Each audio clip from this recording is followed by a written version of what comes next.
Well, first, let's get to retail getting slammed today, and Canada Goose is one of the big losers in this space.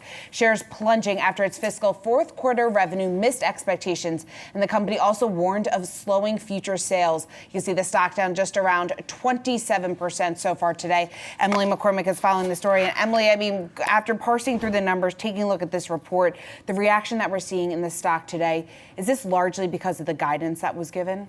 That's right. So this is the biggest one-day decline in the share price since this company went public back in 2017. So this is a massive stock impact that we're seeing. Again, this was because of guidance. The whole fiscal year revenue increase was up 40%, but Canada Goose is saying it's now only anticipating about 20% sales growth over the next 3 years. So definitely a lot of weakness there. If we just look at this current reported quarter, revenue growth in the quarter was 25%. That's the weakest in 8 quarters. So when you're looking at a company that's newly... That's still a significant amount of growth. Well, that's true. But if you look back to the fourth quarter of 2018, that was 144% growth. So definitely huge decline from that. So I think that's something that investors are fixating on. Do you think that this has anything to do with the Chinese consumer? Because I was going through the reports, going through what their CEO had to say in the earnings call, and they basically said that China was okay. They're adding 3 more stores there. But we talk about the fact that China's economy is slowing. How do you think that will play into Canada Goose? Well, Canada Goose seems to think that there's a lot of optimism just with the Chinese consumer. I mean, like you said, they're opening 3 new stores there.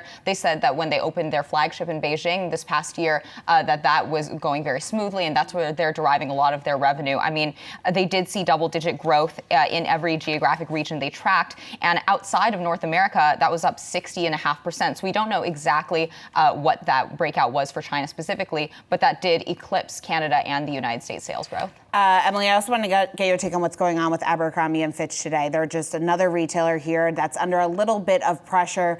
This comes on the heels of the fact of their earnings report. They're actually making some significant news. They were making a comeback, but taking a look at the stock today, those shares also down over 20%, off about 25%.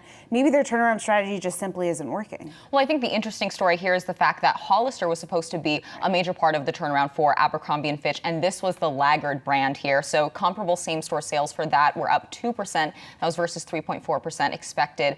So again, this is the beachier, California-themed brand, so we're not seeing a whole lot of uptake there among consumers. Abercrombie and Fitch sales were up 1%. That was reversing an expected decline of 1.5%. And then also real quick, Capri Holdings, that's the parent company of Michael Kors, cutting their full-year sales forecast. Anything in there that stuck out to you? Yeah, well, I think the weakness in the flagship Michael Kors brand is obviously very concerning to investors, and that's the main reason that they did cut their guidance.